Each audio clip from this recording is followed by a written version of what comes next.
पहली बात तो खुद ही भाई साहब ने अपनी चीज क्लियर कर दी कि यदि वो मान रहे हैं कि अंबेडकर जी की पत्नी ब्राह्मण थी हम्म। तो इस बयान का कोई औचित्य नहीं बनता है। हम्म। पर मैं इसमें ऐसा कहना चाहती हूँ कि जिस दूषित मानसिकता के साथ ये बयान दिया गया है, हम्म। इसके बाद आप कुछ भी कहते रहिए या साबित कीजिए कि उसको एडिट किया गया है या कुछ भी किया गया है।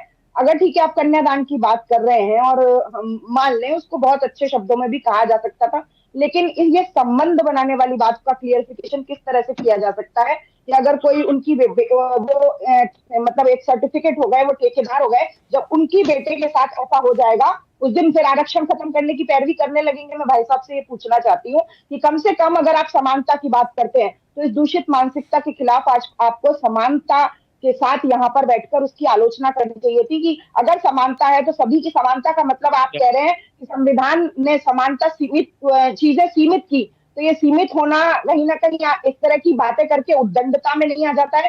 क्या आपको नहीं लगता है कि इस तरह की चीजों में आपको उनका समर्थन नहीं करना चाहिए? ठीक है, हमारे साथ एसएल सूर्यवंशी जुड़ गए, प्रांतीय महासचिव है अजाक्स के। देखिए, अजाक्स के ही कार्यक्रम में पूरा विवाद हुआ है एसएल सूर्यवंशी जी, और जी आप अजाक्स के एक प्रतिनिधि है, एक पद आपके पास है, इस बयान को लेकर क्या कहेंगे? सीधी प्रतिक्रिया। देखिए, बयान जो दिया गया है, हम्म। एक जो हमारा सनातन धर्म है, हिंदू धर्म को एक करने के लिए किया है कि जब तक हम सनातन धर्म एक नहीं होंगे, आपस में संबंध नहीं बनाएंगे एक दूसरे को, हम्म। तो सनातन धर्म कैसे एक होगा, हम्म। हिंदू धर्म कैसे होगा। हम्म। हम आज बात कर रहे हैं हम्म। एकता के परिप्रेक्ष्य में है। और हम्म। उसका आप देखिए, हमारे पूर्व मुख्यमंत्री हम्म। सुश्री उमा भारती जी ने कहा है कि हम्म। जातिवाद को समाप्त करने के लिए हम्म। हमें जो है रोटी बेटी का व्यवहार बनाना पड़ेगा। हम्म। और उसके लिए देखो, जातिवाद जब तक समाप्त नहीं होगा, हम्म। सनातन धर्म कैसे होगा, हिंदू धर्म कैसे होगा। हम्म। उसके लिए हमें सबसे पहले जो जातिवाद है, जो इस देश के लिए कैंसर है, जो विकास के लिए की अवरोध पैदा करता है, उसको समाप्त करना होगा। हम्म। और जब तक इस देश में जातिवाद रहेगा, हम देश को नहीं तो विश्व गुरु नहीं बना जातिवाद, सकते। जातिवाद को खत्म करने के लिए काम कीजिए ना।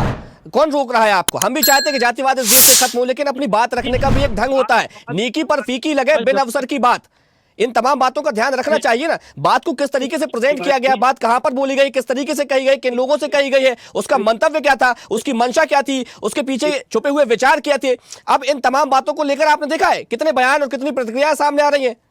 और ऐसी ही ताजा खबरों के लिए लाइक, फॉलो और यूट्यूब पर सब्सक्राइब कर बेल आइकन जरूर दबाइए। और हर अपडेट के लिए विजिट कीजिए स्वदेशलाइव.com।